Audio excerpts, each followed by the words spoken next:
Objection to the designation of investigators' report and recommendation as expert witness documents. Guardianship of Ivy Olsen and guardianship of Lila Olsen. Case number 20PR00238 and 20PR00239. Dear Ms. Pamela Tripp, I hope this letter finds you well.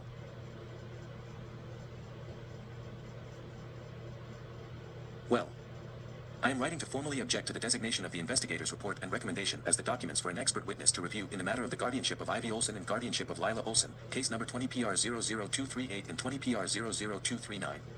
My objection is rooted in serious concerns about the reliability and accuracy of the investigator's report and recommendation. It has come to my attention that the investigator responsible for this report, Julio Quinones, was under investigation at the time of its production and subsequently retired immediately afterward. Furthermore, the information in the report has been proven to be incorrect and misleading. Julio Quinones had never made prior contact with me and failed to provide me with copies of the report, leaving me unaware of the court involvement from the start. Importantly, no evidence was provided to substantiate the claims made by Julio Quinones about me. I filed a formal complaint against him for fabricating information about me, leading to a 2-month investigation and his eventual retirement. The lack of evidence supporting Julio Quinones' statements raises further doubts about the veracity of the information and underscores the need for a fair and impartial evaluation of the facts in this case. Due to Julio Quinones not informing me, contacting me, or providing me with the opportunity to present my side of the story, my chance at self-defense was denied. No one has heard my side due to this egregious oversight, compromising my due process rights. The failure to provide an opportunity for self-defense directly impacts the fairness of the proceedings and undermines the principles of due process fundamental to a just legal system. This alone shows that visitation is not allowed. The DVRO and the visitation suggestions and denials show that I was not willfully objecting to seeing my children. I was forced to stay away on false terms. It's crucial to note that she actively removed my ability to call, contact, or visit my children, and the courts, in collaboration with her, consistently denied my requests without clear justification.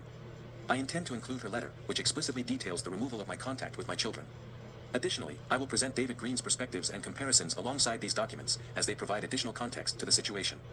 These documents shed light on the unjust denial of my rights as a parent and the concerted efforts made to limit my connection with my children. Moreover, there are allegations that Christine Olsen and Julio Quinones are long-term family friends, as allegedly stated by Christine Olsen by David Green personally. While this information is not entirely confirmed, it raises suspicion regarding the best interest of my children and serious alleged misconduct/conflict of interest issues. Given Julio Quinones' compromised position, the apparent inaccuracies in the report, the confusion in the social worker's report, and the alleged relationship between Christine and Julio, I firmly assert that anything written by Julio Quinones should not be considered in the evaluation of this case. I would also like to emphasize the importance of including certain documents, even if they initially appear to favor Christine's side. I want to make it clear that these documents should be subject to thorough examination by the expert witness. For example, I am requesting the inclusion of Christine's original petition for the guardianship role, which, upon scrutiny, contains unfavorable and false statements about me. I urge the expert witness not to solely rely on these claims but to carefully scrutinize the document for contradictions. Within her petition, there are evident inconsistencies, such as the assertion that I was unable to serve Michelle because she was unreachable and at an unknown location, while simultaneously claiming I told Michelle online she agreed. This contradiction raises questions about how online communication occurred if I was genuinely unreachable. Additionally, the claim that I agreed online poses a challenge, as it questions how such an agreement could be made if I couldn't be reached.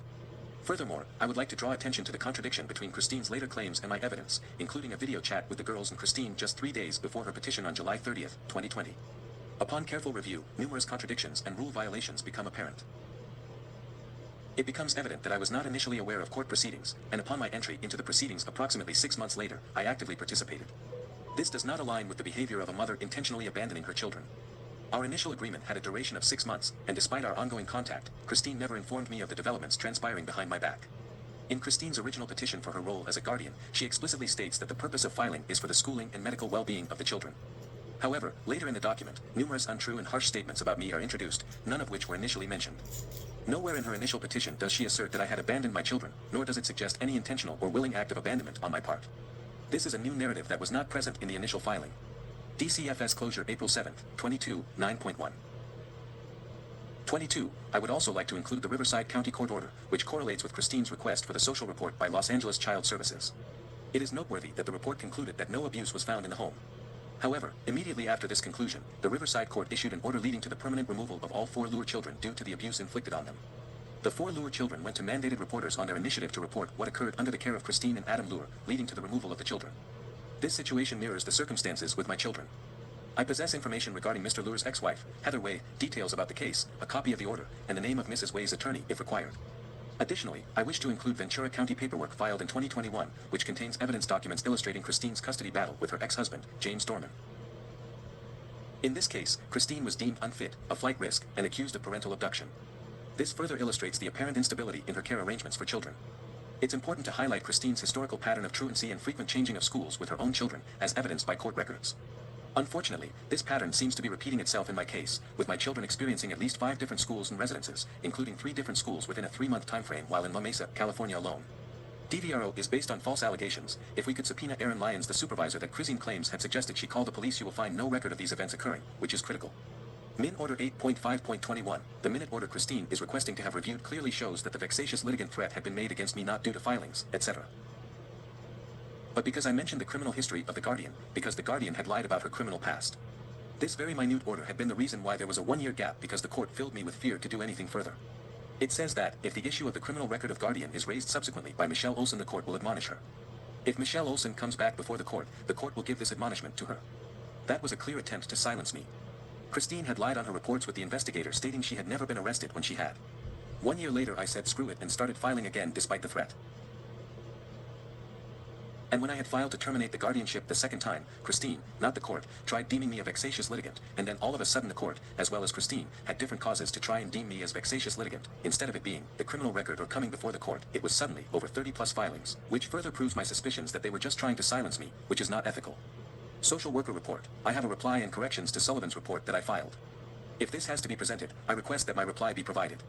Preferably, I object because this is inaccurate information. I did not do the things that Christine suggested. LA County Police were never contacted by any means. She had her stepkids removed because of what they do to my children and their own, not at my doing. Allegations wouldn't get her children taken from her. Her actions and Adam's actions do, and I highly suggest we subpoena this information from that Riverside case and include them for review. I also wish to bring to your attention the confusion in the social worker's report. During our discussions, it became apparent that there was a misunderstanding, as we were speaking about 2 different issues. I had no idea that court involvement existed for my 2 children. I explicitly communicated to the social worker that I would never agree for my children to be taken permanently, and any agreement made was in the context of a temporary basis not to exceed 6 months. The confusion in the social worker's report further highlights the need for careful consideration of the documents chosen for expert witness review. I kindly request that an alternative set of documents be considered for the expert witnesses review, documents that are free from the taint of an investigation into the producing party and that accurately reflect the agreements made in the context of a temporary basis. Please keep an eye out for the documents. In addition to my objection, I request the inclusion of specific documents for expert witness review to ensure a comprehensive and fair assessment. July 30th, 20, confidential screening form, to highlight potential discrepancies in Christine's statements regarding her arrest history.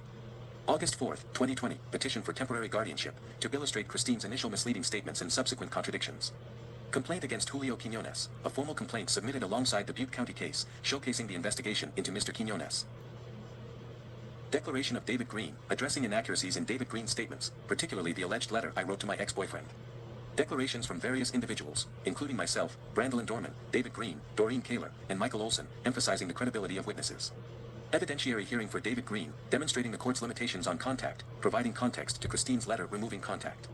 March 12, 2021, submission of petition to terminate guardianship and my declaration, highlighting my efforts to terminate the guardianship and presenting relevant declarations. DVRO documents, 2 attempts at termination, to address false allegations and potential records related to Christine's claim of police involvement.